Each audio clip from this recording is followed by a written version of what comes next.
Everybody, it's Craig Syracusa. Welcome to an exciting episode of Walk in Faith. I'm sitting down with Auntie and Soft Pretzel. Thank you so much for sitting down with me. I really appreciate this. Oh, it's my great pleasure, Craig, and I look forward to just our conversation and having fun together. Yes, exactly. And it's funny because, I read a lot of books and I'm reading the book and I'm like, first of all, I love the pretzels and I think I know the secret ingredient in the pretzels. No.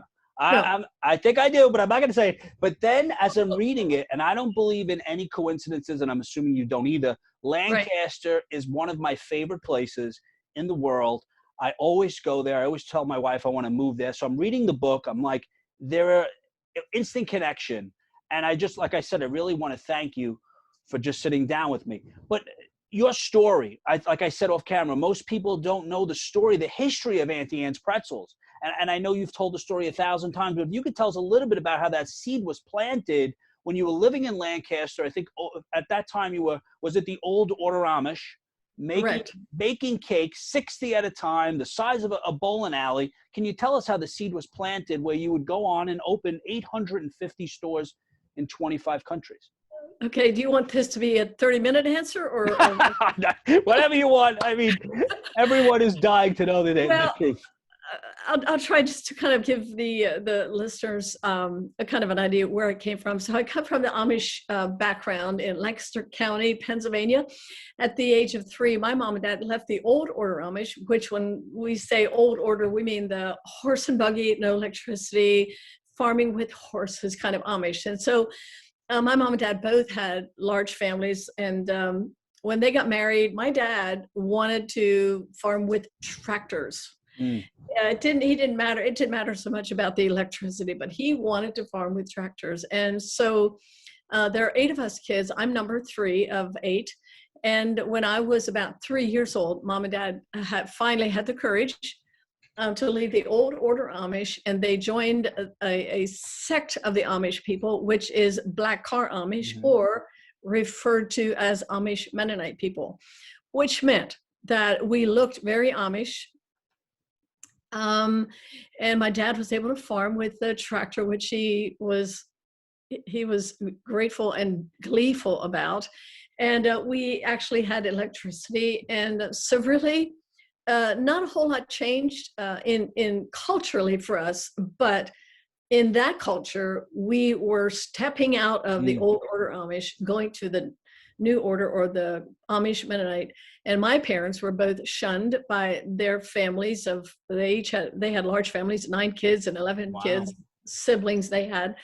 And so they were one of the first to leave their families. So there's a lot of struggle in that culture when you leave. But for myself, I didn't experience that when my parents left because I was too little to remember and understand all of those things. But I do remember clearly the culture in which I grew up in was very, very driven by 3 things: faith, family, and hard work. I love that. So, when you talk about foundations, and today, thank God, I mean, I have a platform that God's given me to be able to share my story. Thank you for this opportunity today. But when you when I think about my foundation as a kid, I would never have dreamed that one day I would be the founder of an international franchise company, and that one day I would be a businesswoman. Wow. I didn't know anything about the word. I didn't even know the word was in the dictionary, the word career. I just didn't, that was never in my plan. My plan was to be just like my mom and dad, have a family, and love God and be a part of a community and, make our own way in life. And my dad was a hard worker, and we were hard workers from as far back as I can remember. There was, I talk about perseverance a lot when I speak because today I think we're kind of, what's the word? We're so weak-willed. We don't have the ability to push through things when they're hard. We want to give up and be all dramatic about the harshness of life, but I'm so grateful that I had parents that just, they taught me how to persevere. And Craig, I remember times when mom and dad would ask me to do things that I did not want to do. I didn't feel like doing it. And I say that perseverance is simply means doing what you don't feel like doing. That's the definition for perseverance. And I believe that people that do things they don't feel like doing turn out to be fantastic entrepreneurs. Mm-hmm. Because every entrepreneur out there knows you got to do what you don't feel like doing to really be successful. Anyway, so mom and dad taught us to just, and we would never argue with our parents. I would never, ever tell my mother or my father, I don't feel like doing that. I mean, it was never an option. So you may say, well, that sounds a little bit like child labor or, abuse. It was not abuse, or it was not child labor. It's just the way the culture lives family life. And I cannot imagine, I can tell you right now, if I wouldn't have had that upbringing, that training from my parents, the perseverance, do things without grumbling and complaining, and be determined that I can do this. My dad always said, you can do anything you set your mind to. So I totally believe that. And I also believe what he said was, that work is fun. Mm-hmm. Oh, yes. And I believe that. And without that foundation, Craig, I would never have been able to push through the growth, the obstacles, the uncomfortable, the scary, I don't know anything about franchising, all of that. I would never have pushed through that if I did not have the teaching of my mom and dad to just push through and give it your very best. And you're right. The foundation is so important. I mean, I only have one son, a 5-year-old Mario, and hard work is something that as a kid, my grandfather, I remember just growing up and working and hard work in school and faith. It was all part of instilled in who we are and who we are as Christians.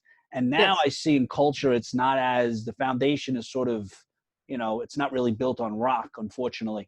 And it's sad. And I really hope that it does reverse and go back to the way we were brought up. Yes. You said a lot of interesting things, the foundation, the hard work, the family life. When I was reading about some of the Amish culture, and I know this is more old order, I didn't see where the parents would always give the affirmation to the children in terms of when they would do the work. It was sort of instilled in them and part of the culture. Did you experience that just growing up in the Mennonite order, or was it, like you said, it was your responsibility? Like when you were downstairs in the basement baking the pies, I know you said there was one light. Did you get that same affirmation that we all sort of seek and desire from your parents, or it was part of instilled in the culture? It's interesting. You're saying that, my thought is, it was really not about, it wasn't about getting affirmation from our parents. It was about pleasing our parents. That was so ingrained in me. I wanted my mom and dad to be pleased with me. And the affirmation that I got from my dad was, my nickname was Anna Betts. My real name is Anna. And if I did a good job, or if I was, I don't know, if they wanted to recognize me or say something nice about me or let me know I did a good job, they would always call me Anna Betts. And I remember my dad would say to me, Anna Betts, tomorrow morning, when I'm ready to go to market, I'm expecting to have the pies and the cakes ready to take along to market. And I know that we're going to sell those pies and cakes because you made them, Anna Betts. So my affirmation came through action, not so much words. And when I would go to market with my dad on Saturday morning, then he would tell all the customers when they buy a pie or a cake that my daughter made those pies and cakes. So beautiful. So at the age of 12, when I would come home from school, my mom would be at market that day. It was the only day that my mom or dad were not with us. Now we're older, and I have an 18-year-old brother and a 16-year-old sister. And so we were older. And so we were left alone sometimes, but only one day out of the week. And that was the day mom and dad would go to Philadelphia to a farmer's market. But when I came home from school that day, mom would have a list on the table, Anna Betts, and she'd say 12 shoe fly pies, 10 pecan pies, 6 cherry pies, the whole list of what I was needing to do for that evening. And I remember I would read that list and my heart would just sink, because I can still feel that, Craig. Because mom wasn't there for me. And I would walk down the steps to a dark basement, and we had this big old pizza oven that I could bake like maybe 20 or 40, maybe 50 pies at a time. And so I would bake everything from scratch. And I would walk down the basement wiping my tears because why? Because I wished Mom would have been there with me. So, there's something to be said about your parents being with you.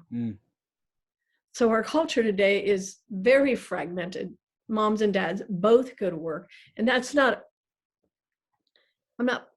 it's just the culture in which we live. It's not, society has changed. But I still believe as parents, dual career marriages, families, I still believe that you can be intentional with your children and train them well and be good parents. But when I think about my home life, I just think about Mom and Dad were always somewhere on the farm. And we were always together for breakfast, lunch, and dinner around the table without fail. There was never an excuse to not sit at the dinner table. So my fondest memories were working hard. I mean, not so fun going down in the basement and wiping my tears, but the memories, the good memories came then from my dad just, bragging about me to the customers. And then also sitting around our dinner table every single night until I got married at the age of 19. That's where my foundation, that's how it was built. And I'm just so grateful for it. I love that. I mean, you said so many things, and I don't want to skip too far ahead because I had this sort of, it's the hand of God. I mean, and I will skip and then I'll go back. But, I traveled all the time. I was sacrificing everything, as I like to say. And my wife, thank God she's home with my son, raising the family, which I'm grateful for. And I was traveling, trying to accomplish so much, but I was under the impression that I was sacrificing everything for my family, for a better life. And then COVID hit, and I was traveling, and I remember hearing just God say, you're sacrificing your own family for your own desires. It's really not what I called you to do. So I sort of convinced myself that I was sacrificing everything, and they didn't understand. But in actuality, what I was doing was self-serving. And COVID hit, and I said to myself, what is really more important? The worldly possessions of what I'm trying to sort of aspire to, or the family life and the foundation of faith and my family life. And it's interesting as an entrepreneur, as a business owner, and you were affected by that, having all these businesses that sometimes we can sort of, the blinders are on, we get distracted as we're going after all of these goals that, who we're doing it for, we're actually affecting them in a negative way, where we're sort of, we're not as close as we thought we would be. And it's really, it's a sacrifice. But I think the definition needs to be sort of, defined, because the ones who are hurting the most are the ones we're doing it for. Absolutely. And I was reading that, and now you briefly, I know you got married to Jonas, and I love the story I was telling my wife about Walk a Mile, but I'll be honest, in Twist of Faith, right, which I read first, which I love, the first few pages, I had to put it down. I mean, and the story of Angie, and it was just so difficult as a father, as just a human, to read that. And it was actually that morning, my son came outside to say goodbye to me, and my wife was inside, and I got so concerned and nervous after reading your book. If you don't mind, can you just walk us through what took place that day? I described my family life and faith, and, it really was all about family and God. And you mentioned sacrificing for your family. And so you worked hard, and, sometimes we just don't get it. You know what I mean? Sometimes we grow as we journey in life, we grow and we begin to understand things better. I truly believe that family life is sacrificial. You can't do family without being sacrificial. It's impossible. Love does sacrifice for others. So I'm glad you brought out that point. It's such a great point. And growing up in our large family, going to church every Sunday and loving God, serving Him, and excited about what He did for us in our lives. And in our early marriage, when I was 20, my husband and I, it's kind of like we went from a religious background, which I knew Christ as my Savior at 12 years old, but it was very, I want to say, tainted a lot by religious, almost some of it was shame-based in the Amish and the Mennonite church. there's a lot of shoulds, and I don't like the word should because I always remember that as being very subjective. And so we went from that growing in our faith in that culture, but then having a real experience with Christ relationally in our early 20s. And, I really believed from the time I was a little girl that if I was a good girl, then God would bless my life.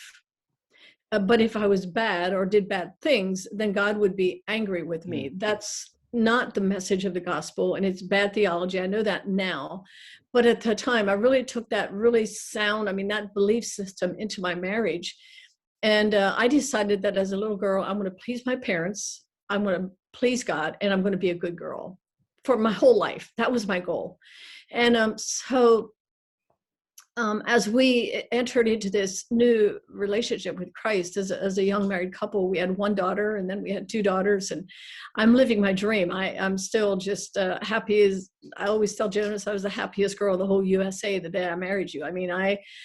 He was a very quiet, reserved, love God kind of a guy, worked hard, grew up in the same culture that I did. So it was really a good match, good connection. We just had a blast being married. And so we had our two daughters, living our dream, and in almost the height of our spiritual, I used to tell my husband at that time, life is so good, I just can't imagine it being any better than this. This is just like, we had reached a point where we thought we maybe had arrived in some way. I don't know, but we're just totally happy as a family. And that all changed for us the morning that Angela left. She walked out of our double wide trailer in Atglen, Pennsylvania. My mom and dad lived right next door to us. And between us and their house, there was a barn. And my dad was making stone siding. And my sister would drive the Bobcat hauling, loading and unloading sand. And that particular morning, as I watched Angie she walked out of our front door, and she was still in her nightgown. And it was common for me to always change the girls, get them ready for the day as soon as they woke up. But that particular morning, we had company at our house for breakfast, so I didn't do it that morning. And as the guests were leaving, I'm watching them leave, and I see Angie walk out through the yard up toward my mom's house, which was she did that almost every morning. And we lived in the country, so it was very safe. And my sister, Phi, who always looked for the nieces, and there was two of our girls, and my brother lived down the driveway, and they had 4 kids. So she was always aware of the kids around there. That particular morning was a little earlier than usual for Angie to be up and about. And Phi did look around, but she didn't see Angie. And as she was scooping up the sand, she backed up, and then she looked forward to move forward with the Bobcat, and she saw Angie's body laying there in front of the Bobcat. She had just backed over her. And traumatic, of course. All I knew was something was wrong. I heard screams and piercing screams from my kitchen, and I went running to the door. And by the time I got to my door, my dad was bringing Angela in his arms, just wailing. I believe she's dead. And, traumatic for us, very traumatic for my sister, very traumatic for our 4-year-old at the time who saw it happen. My father at that time tried to keep my sister. He saw it happen and yelled and screamed for her to stop the tractor, but she didn't hear. So, all of it together was huge. It was hugely traumatic. But what I didn't understand at that time, Greg, number one, I didn't understand pain. I didn't understand trauma. I didn't understand tragedy, because there was none of that in our family of 8 kids, which is, I look at that now and I'm like, wow. But immediately, as when I knew that Angie was gone, I was in disbelief. And what I decided at that moment was, I knew that my sister was in tremendous pain and shock and just feeling horrible. And she ran off into the weeds somewhere, and somebody eventually found her.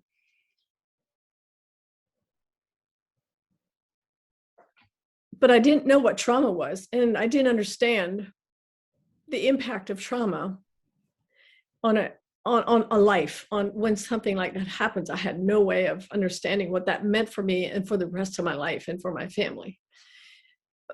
So what I did at that moment, Craig, was I decided that I have to be strong for my sister and for my daughter. Jonas, that was not part of my equation, but it's mainly for my sister and for my daughter. And so I began to pretend that everything was okay, like almost from the beginning, which is so bad. And I'm reading a book right now on grief. And I wish, as I'm reading the book, this is 40 years later, Craig, I'm reading this book and I'm weeping at times thinking, wow, if people know this, then they'll get through grief in a way that's manageable. You can manage your way through grief and trauma with some help. So that just changed my life. And I always knew that I was a good girl. And the moment it happened, I started asking God, why? I began my spiritual confusion. I began my descent into a world of spiritual confusion and emotional pain as Angie made her ascent into heaven that day. And the descent for me was slow and gradual, but when I finally got to the rock bottom of that, it was a number of years later, when I got to the point where I couldn't function and I wanted to commit suicide because life had become so unbearable. And it was all within me, but I'm blaming my pastor. I'm blaming my husband. I'm blaming God. I'm blaming myself. Never blamed my sister because I knew that was an accident. And 5 months after Angela was killed, I went to my pastor for just to be consoled or just to answer some of my questions. And before I left his office, he took advantage of me. And because of that secret that I decided I'm not telling it. First, I decided I'm going to pretend that I'm okay. And number two, I decided to keep a secret. And because of that secret, I stayed in a 6-year-long abusive relationship with a pastor, abusive in every way. Angie's death and the grief of that took me to a very, very deep place of grief. But the abuse by my pastor was a whole other level. Yeah, well, Darkness. When I was reading that, especially when you, I don't know if it took place exactly this way, but you were at the altar praying and you wanted, I guess, a sign or somebody that you could talk to, somebody that you could sort of console. And then the pastor walked over and, asked right. you, would you like to be counseled? And then said, I loved you, which like you said, it was common because you had that relationship within the church. And to read about it, and then in the second book, you talk about some of the signs and things that now that women or men that could look for. And the one thing that always bothers me about anyone in the position of power, especially in the church, I feel that they use people like us, whether we're vulnerable, our faith, and they see opportunities. And you use the example of they smell blood, and they look for people to take advantage of. And to me, that is one of the worst things, is that that we're going through a lot. I'm vulnerable. Maybe I don't know the gospel well enough as you do as a pastor, but then you use my own faith, my own situation against us. And then you found out later on that it wasn't just you, right? It was your daughter, who was she 4 years old at the time, your sister, the community. And I was telling my wife the story, how he tried to use, everyone against each other to create a divider. And things like that. And for most people, it destroys their faith. But it didn't destroy your faith. Maybe it brought you back or closer. And the platform that you've created. So what are some of the signs, and how are you able to use the platform that you have now to help women, to help men, to raise awareness of the abuse? Yeah. So let me just say that, it nearly, the death of Angie put me in a place of deep grief that I knew eventually I would get through that. But the abuse of pastor, the secret of it, I never said anything to anyone, not one word to anyone. I stayed with my husband. I continued to go to church.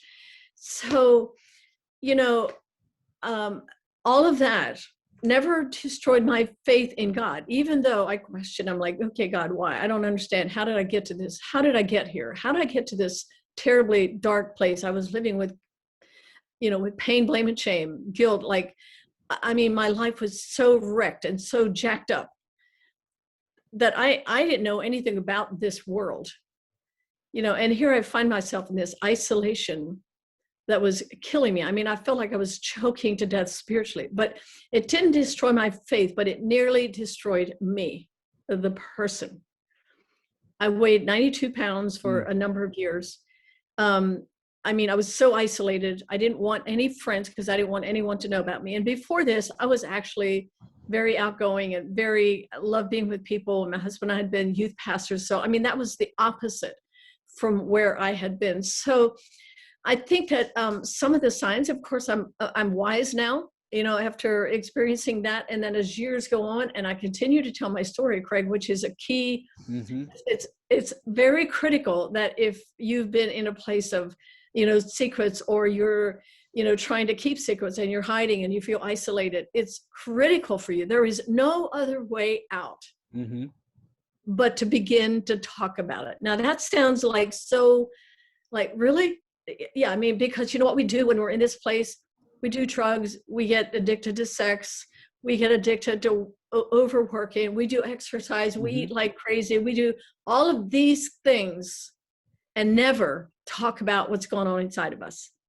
So James 5:16 is a verse that saved me, even though at the time I didn't even know, I didn't like that verse didn't jump out to me and say, oh, you need to start confessing. But as I look back, what began to happen to me, I was so full of everything inside of me. I couldn't hardly breathe anymore. It's like I got to the point where I knew I was dying.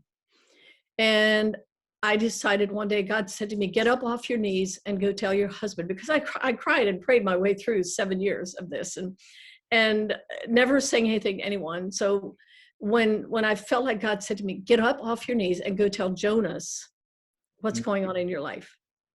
Wow, let me tell you, I was scared to death, but I did.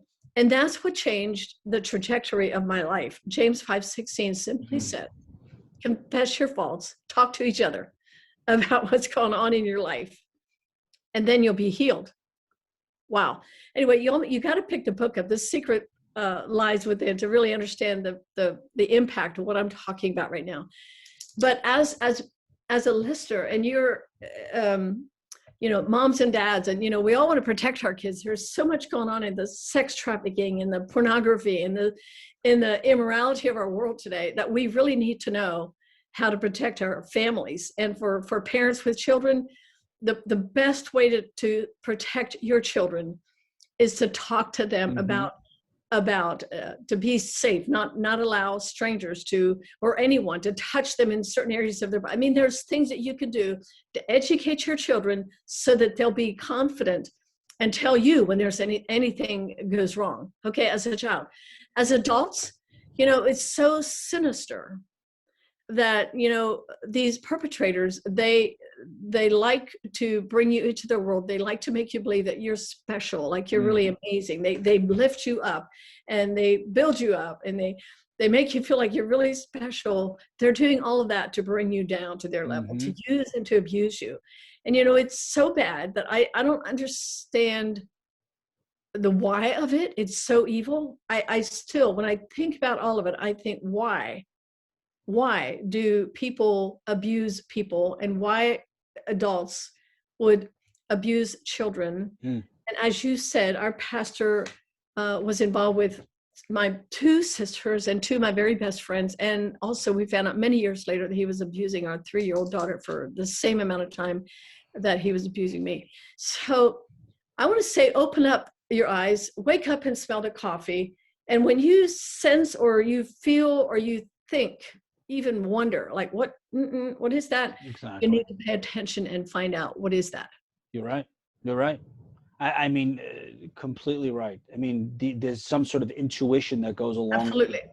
And I think sometimes we're sort of blinded. And you're right, they groom. I mean, I've done work on this, and they'll groom you by your present, and they look for people that have maybe unstable households. and a way to become sort of, and they engage people for years and years. And they're like, well, that's just Uncle so-and-so, or he's just a good friend, and he's grooming. And to There's me, no that's, hurry.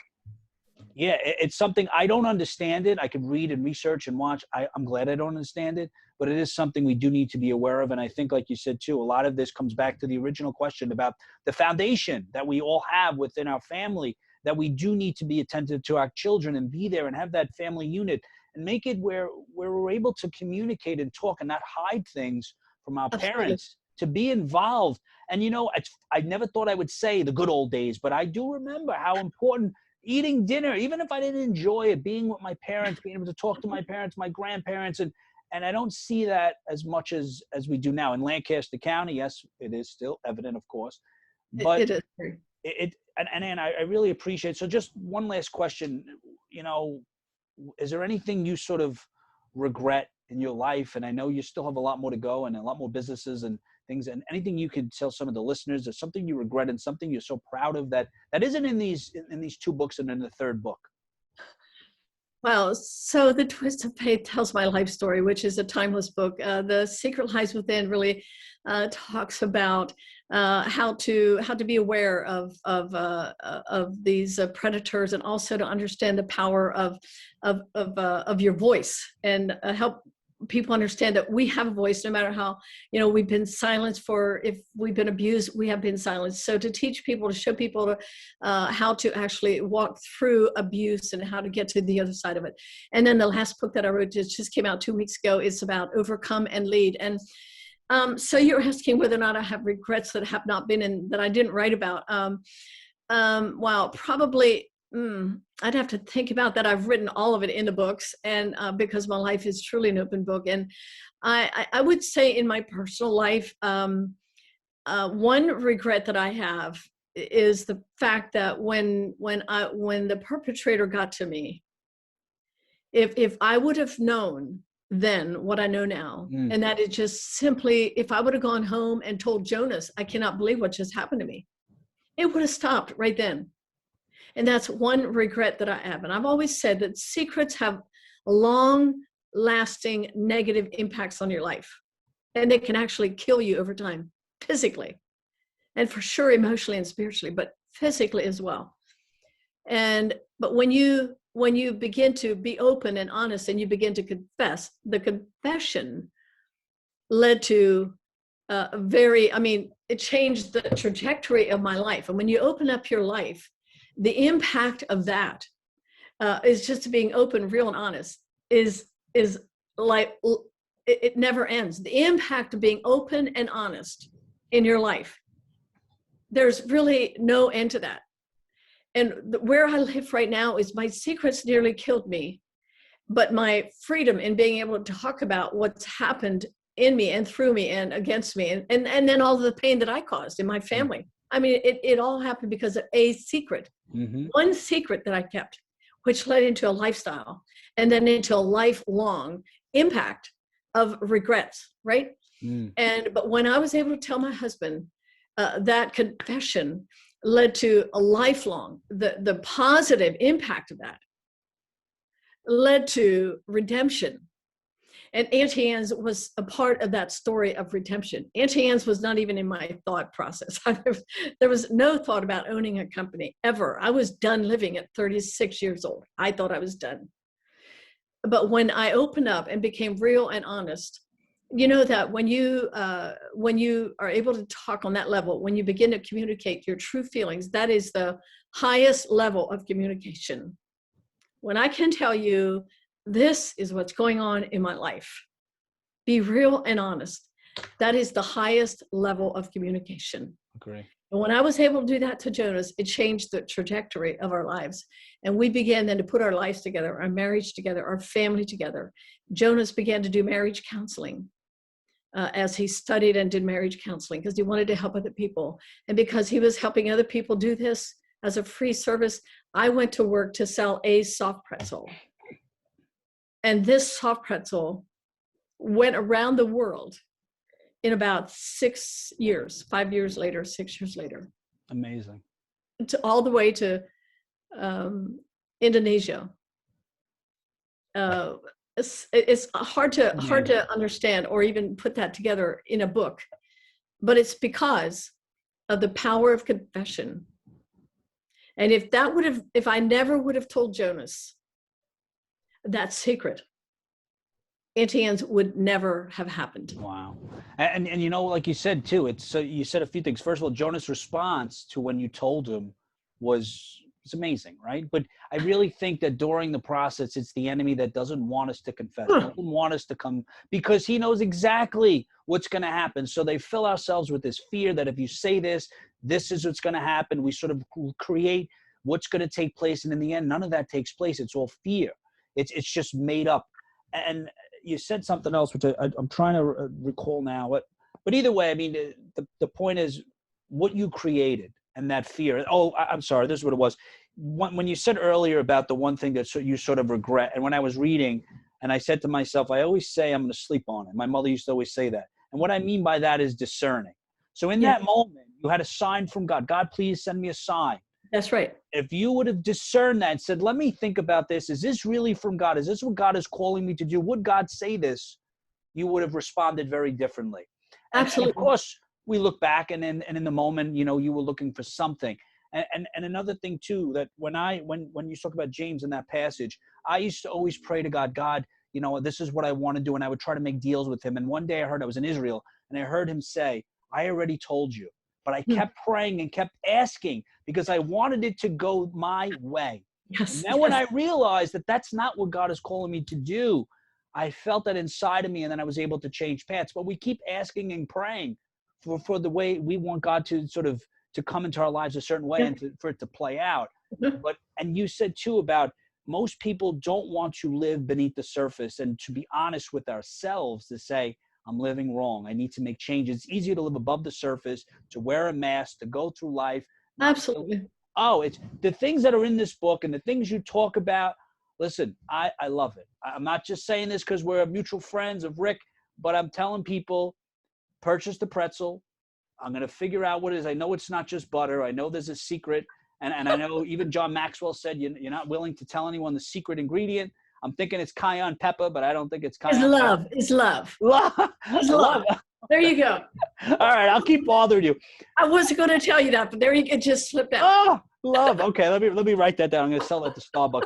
But listen, I hope you and I could do an event together. You know, we're in the Brooklyn, you know, Williamsburg community, which is a very cool area. I would love to do something with you. There are a lot of people that we need to speak to and to bring to Christ and to raise awareness. I really appreciate it. Do you have any social media or any way that people can get in contact or purchase your book? Of course. So if you want to go onto my website, Auntie Anne Beiler, you'll get all the information that you need about the books. And also if you go into overcomeandlead.com, you can buy the book from us. Go into overcomeandlead.com, and there's where you'll find the books as well. So I just only one thought, and that is that, you know, God's idea for humankind was to connect. You know, he created us to connect, and Satan's idea is to disconnect. And I love a quote by Dr. Richard Dobbins. He says that alone we die, connected we live. So I want to encourage all of us to just begin to connect. It's scary. You know, you don't know how to, you may not know how to do that, but begin to open up your life to someone that you trust and love, and begin to reveal things that you are hiding that are only going to keep you entrapped the rest of your life unless we begin to talk. So alone we die, connected we live. And I'm living today, let me tell you. It's so freeing. It is so freeing when you have that, but it's easier to live, you know, in this sort of facade. And I have conversations with people all the time that are just, they use, whether it's shopping, drugs, alcohol, they find all this sort of these diversions, which brings us further away from Christ. And they find people that agree with them that, this is just how it is. No, it's not. And at any time we could build a relationship, like we said, with Christ.